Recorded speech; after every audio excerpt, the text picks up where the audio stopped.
we're all acknowledging that there are various different components to what we now call emotions. And so, as I said earlier on, you never see an emotion, you only see the various 5 or 6, or however you do it, list of manifestations of an emotion. And I think this is a really helpful thing to keep in mind, as there is a tendency to want to define emotions in terms of one particular component, whether that's cognitive or physiological or whatever. I'm against that. I think most of us are against that, and I think we just need to recognize that emotions are multifaceted things and not reducible to any single one of these components. Another point arising from that components, I think I've discerned a bit of historical shift in the relative importance of those components, and I mentioned it a bit, came out also in the Love and Heartbreak talk. I think there's a move towards increasing emphasis on the subjective component. I was probably sort of setting up a bit of a stark Aunt Sally and suggesting this happened with the restoration of the monarchy in 1660. It probably isn't as sudden and dramatic as that. But I think there was something that has been going on over the last few centuries along those lines towards an increasing emphasis on the subjective aspects of emotion, which was not there a few centuries ago. And another brief word about basic emotions. I'm not defending Paul Ekman. I'm not defending the kind of universalism that he goes for. But I still think, and I'd be interested in how far the speakers would agree with this, I still think some emotions are more basic than others.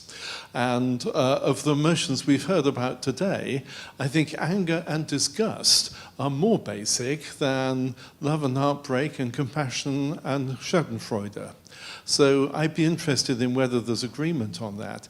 I think that latter group requires a more sophisticated sense of self and a more sophisticated social and relational awareness. Those things can be part of emotions like anger and disgust, but you can have anger and disgust without them. I don't think you can have those other, what I would call secondary emotions, without quite sophisticated cognitive and social apparatus. So that may not be a consensus point, but I'm floating it to see what people think.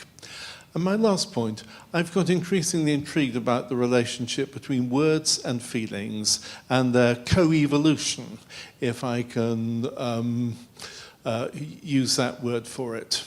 I guess it is co-evolution, and there are some quite dramatic changes in emotion language.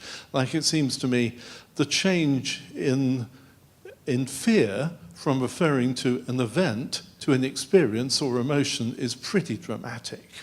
And that's presumably intertwined with some kind of change in experience and consciousness. Quite what's driving what there, I think, is intriguing, but I suspect it's a bit of co-evolution. You get a bit of change in one, and that leads to change in the other, and you get some sort of circle of change going on. That seems to me a really intriguing thing to follow up. So those are a few random remarks that pass as an afterword.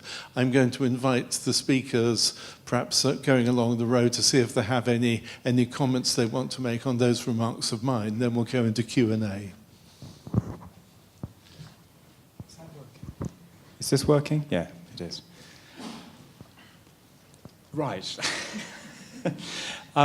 So I've just been speaking for almost an hour, so I don't want to speak too much, really. I don't think I'm afraid, Fraser. I agree with you, your final consensus point that you floated about some being more basic than others. And I think the reason I don't is that I think all of those feelings, anger, Schadenfreude, etc., can come in all sorts of flavors and varieties, including very simple, basic versions and very complicated, highly interpreted versions. And I think that what you might call a very, very basic kind of anger, I wouldn't really call anger at all. And so then we're back into kind of terminological dispute. Someone kind of baring their teeth and growling at me, I would call, animal aggression or something. I wouldn't call it them getting angry. But that's enough from me. Surprise, I'm going to pick up on the same point. With disgust, I think it's almost a category error. If there is something that is more basic than others in the term of disgust, it's not an emotion any more than hunger is. The desire for food is not an emotion. The desire to not have food for some reason is at that very basic level. But I think when people talk about disgust, they don't talk about not biting a rotten apple. They talk about not voting Republican or the behaviour of a murderer or, more complicated things. And at that point, we get back to it being more complicated. There being lots of different versions of it. There being everything from a basic aversion to something to absolute revulsion and everything in between. So that's something else. Great, thanks. I guess in terms of what I spoke about, I suppose, being considered as not being a basic emotion, one thing I'd like to put out there is the way in which a lot of the context we have around that and the understanding of as being as something more complex and developed later is very much linked to the context of people like Darwin and Spencer interpreting something like sympathy or compassion as being something civilized, as being something developed later, and then not viewing instance of it in other circumstances where it may equally have been there. They're interpreting it in a particular way. And I suppose another thing we haven't really spoken of linked to that is how that was also connected to individual development as well at that time. So again, emotions like sympathy or altruism, which was used in that context, being interpreted in the late Victorian era as something that is acquired during childhood development as well, but seeing it developed in a particular way that they saw it at the time, which is perhaps not the way that we would view it today. The main contention of late 19th century psychologists and psychiatrists was that altruism was acquired as part of the sex drive and was very much linked to that. Anyway. I mean, I was particularly interested in what, Fraser, you were saying about kind of emotions, subjectivity and selfhood, because I was thinking that also is something that's historically constituted in terms of thinking about love, as you might expect. During the 18th century, people increasingly saw love as kind of bound up with notions of the self, of kind of I, of kind of their character, their own person, and it's kind of connected with this kind of increasing emphasis on individuality, kind of selfhood, privacy. So as understandings of kind of what emotions are and kind of selfhood change, kind of that's something that changes through history as well. And then I was also thinking about, you were talking about words and kind of the relationship between language and emotions. I thought one thing that we've not particularly talked about is kind of studying emotions, not just through words, but also through other sources. I mean, Thomas touched on kind of visual culture. We've not really talked about material culture. So not just studying emotions in words, but studying them through objects as well, and how this might provide another avenue through which we can study emotional experience in the past, particularly drawing upon anthropological research, for example, work by kind of architects and across lots of different disciplines. So again, that might be perhaps another way forward for the discipline. Yeah, I also wanted to pick up on the point that Sally mentioned, but in a kind of more basic way, which is just that there is, in the historical writing about emotions, a great deal of introspection and interest in the experiential aspects of emotions, whether that's through the writings of the Stoics, who are just fascinated in trying to pass their experiences of anger or whatever, or whether that's someone like Hobbes, who's really trying to understand what the qualities of feelings are associated with particular emotional states. But yes, and also to pick up on what Sally said, that we've all been rather focused on words and texts, I think, apart from Thomas in talking about images, and Sally writes a lot about objects, and I've historically written quite a lot about gestures, and I think that there are lots of other ways that we can do history of emotions. It doesn't just have to be about the words. Thank you very much. Okay, so we've got a quarter now of general Q&A now.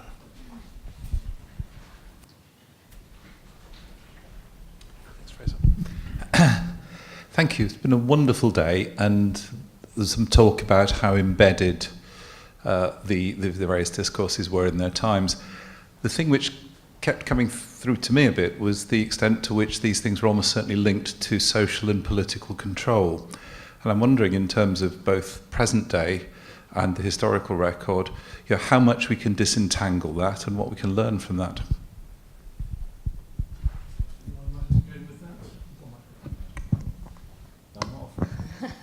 Well, I'll start then, because yeah, I think that's a really interesting question, and it's definitely something that's come up already in my research, both historically and present day. And I think it's one of the values of looking at these concepts historically, that it's often easier to see things in the round.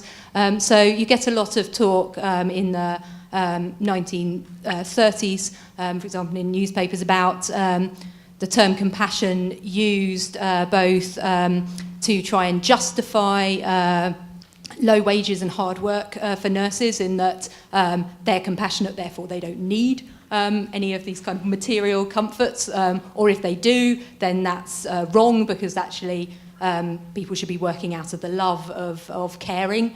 But then equally you get debates trying to use the reverse, saying that these things should be a reward for expressing the emotions correctly.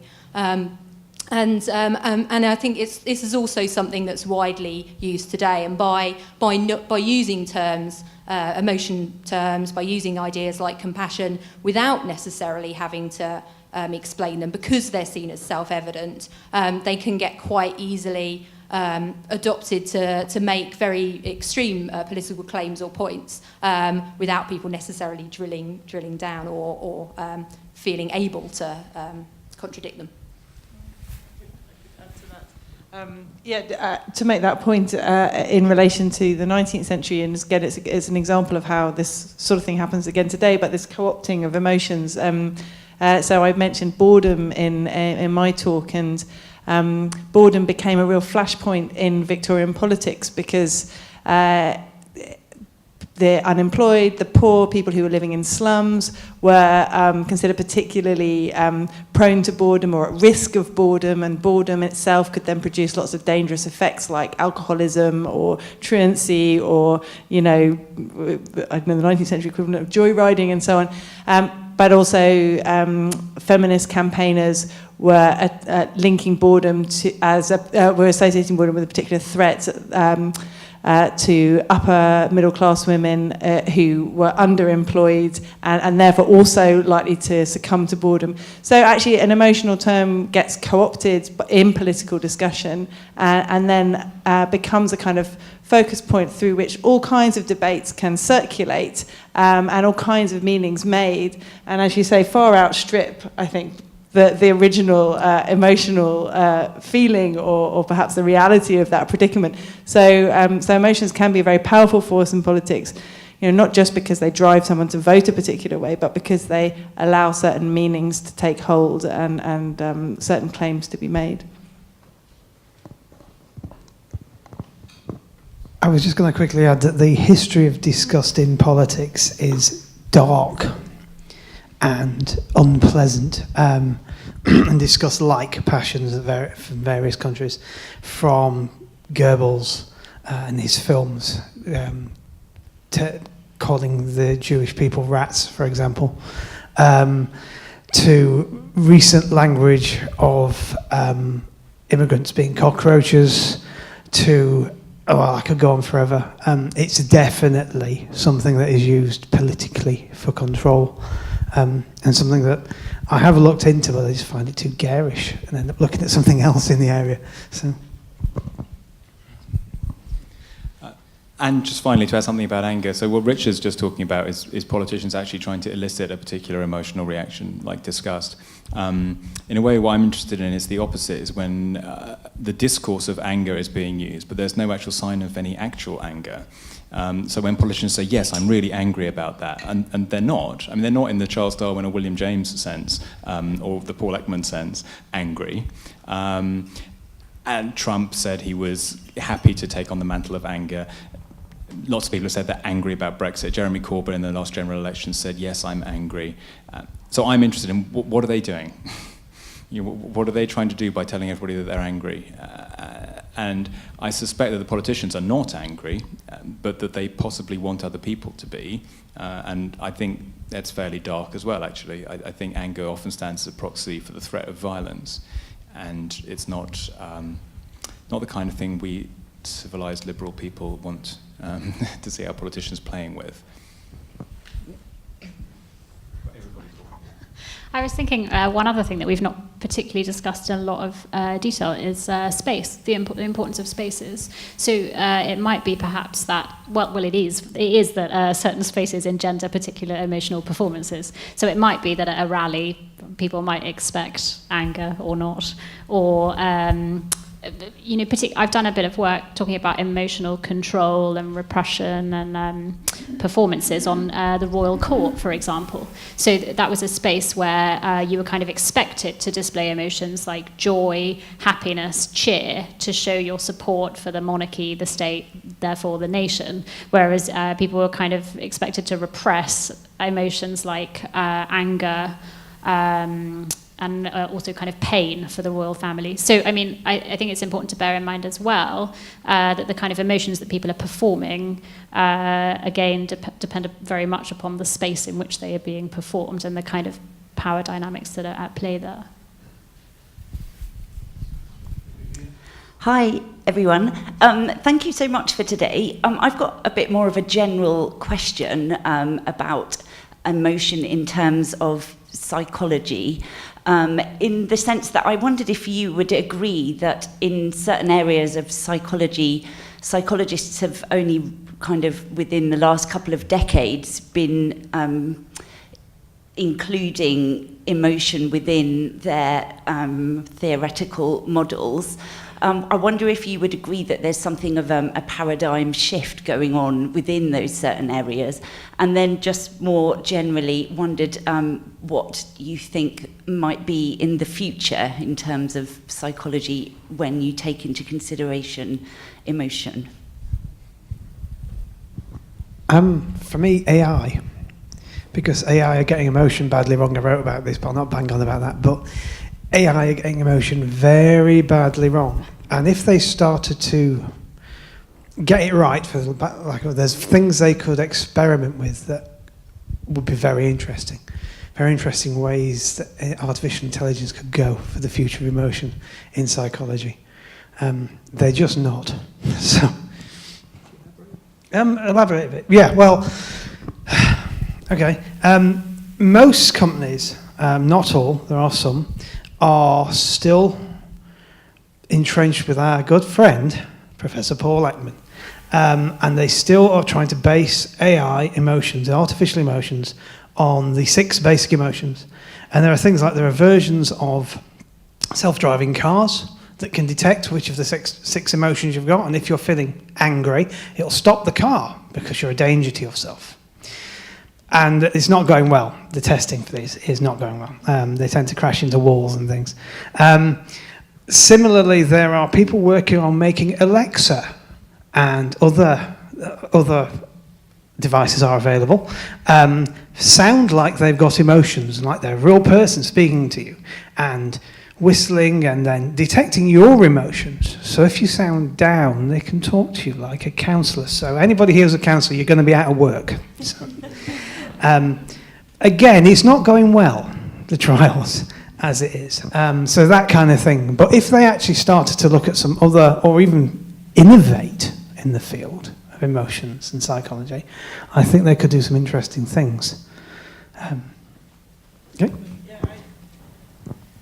I think that's absolutely fascinating, and one of the things that I think might happen in the future in terms of thinking about emotions in psychology is trying to understand a bit more about contagious emotions, so how emotions spread, because I think that with in an internet age has become actually quite a sort of in-your-face problem that we have to kind of contend with. In the past, when people have spoken about a contagious emotion, actually the rhetoric is still kind of going.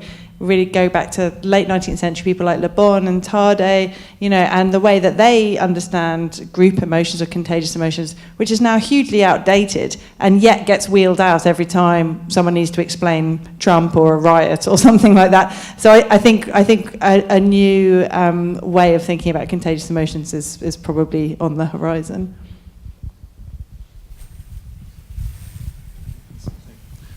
If I can just add something about emotions and AI. I mean, it's a project that's been going on for a long time. I think one of the first people who tried it back in the 1980s was Nico Freider, doyen of psychology in Amsterdam. And it seems to me a completely hopeless project. I mean, it's possible to program emotions to do various, if you like, angry or other performances. I mean, they can do utterances that are appropriate to anger, and Nico Freider got his computer to do angry things like scramble your data if you worked it too hard and things like that. But it seems to me there's absolutely no reason for thinking there's any subjective experience going on there, and without that I'm not persuaded that what's going on with these computers is anything to do with emotion. Any other questions? Probably the last one. Yes. Hi, I've got one. I've got the mic here. Sorry, yes.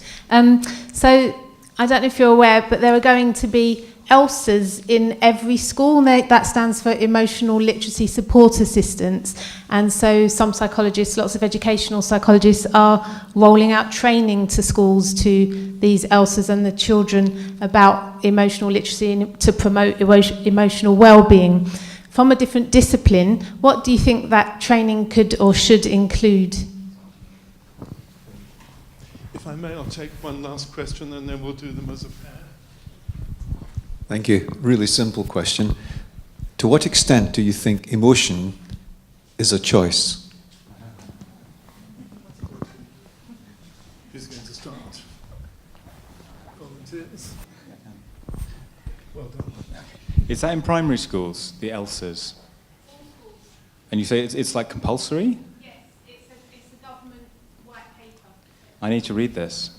Yeah, and well, I have the answer to that, which is we at the Queen Mary Centre for the History of Emotions, we're providing all sorts of excellent materials that schools can use to study emotions through history, such as computer games and websites and interactive quizzes and games and things, so that they can get a historical way into understanding their feelings as well as a psychological one. So I hope that humanities people up and down the country will be contributing towards this. On the question, while I've got the microphone, of whether emotions can be a choice, that's a great question, and I've had some success in trying to persuade my children that they are. And I don't know if that makes me a bit of a monster as a parent or not. It's got a very distinguished history of thought behind it, from the Stoics to Sartre and the existentialists. I think it's a useful thought. It's a useful corrective to the idea that emotions are completely out of our control, and that they are, if you like, kind of biological urge that we as conscious selves have no control over at all. So the idea that your emotions are a choice is a useful corrective to that. It can be quite an austere, severe kind of ideology, but it's one that appeals to me. Oh, sorry, you can. Well, I was just going to add to your, to the biological thing, the cultural thing. I mean, the thing that I get asked a lot as a historian is, well, if our emotions are so embedded in the cultures that we live in, then, can we ever sort of free ourselves from that? So just to say that that's the sort of other dimension to this question, isn't it? That, what kind of choice do we exercise then if we are living in an age where, anger is prescribed for us in a particular way and we have to perform it in this way? So I don't know the answer. I think it's a brilliant question. But, yeah. And in terms of the ELSAs, although as a mother of a young girl, I thought you meant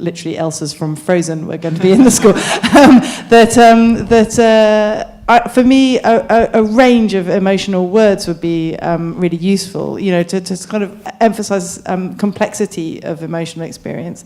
So rather than sort of picking up 6 or 7 emotions words, go for 20, go for 30, go for 100, it's a fun exercise, and I think it gets people thinking about emotional literacy.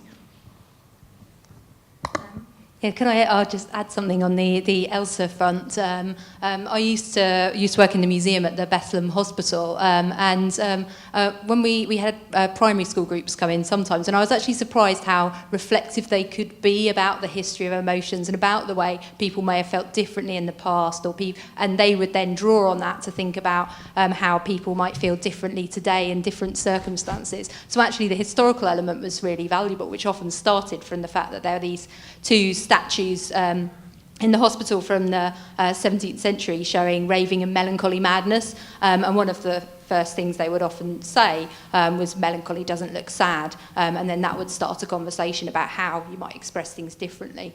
So I think the historical side can be really useful.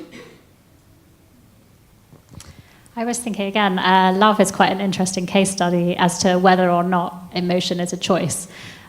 Because on the one hand, you choose to be in love because it's something that's highly valued, it's something that could potentially make you happy, something that kind of confirms your status as an adult, and whatever. So it's a highly valued emotion in the past, in the 18th century particularly. But then on the other side of that, you've got unrequited love. So you think if love is a choice, then would unrequited love exist because you could just choose not to be in love? So this is something I've been thinking about because I'm starting a new project on heartbreak and losing love. But I mean, yeah, if it was quite so simple as not choosing love, then unrequited love, would that be a thing? I don't know the answer yet. I just have one further thought on this ELSA question, which is that I do quite a lot of talks quite generally about the history of emotions, and one of the examples that I give is that in the 16th century it's possible to read a self-help book which encourages people to be sad because, without going into it too much, but sadness is a very desirable emotion, and it sort of has pages and pages of, if you imagine this then you might feel sad and that would be a good thing, and comparing that to a self-help book nowadays which obviously exhort you to be happy, and that comes as a massive relief to a lot of people when I do these talks, and they come up to me afterwards and say, oh, I'm so glad to know that in the past sadness was important because when I feel sad I feel guilty and like I ought to be happy, and something as simple as that, that's really that's an insight from a great historian of emotions who's one of our colleagues, and something as simple as that can really change someone's relationship to their emotions and the guilt they might feel about them and so on. So in that respect history can be incredibly useful. I'll get you the reference if you like afterwards. Okay, I guess we should wrap up unless anyone's got any other burning thought up there. So only remains for thank yous, I think, and a real heartfelt thank you to our 5 historians of emotion for a great day, 5 great papers. Thank you very much indeed.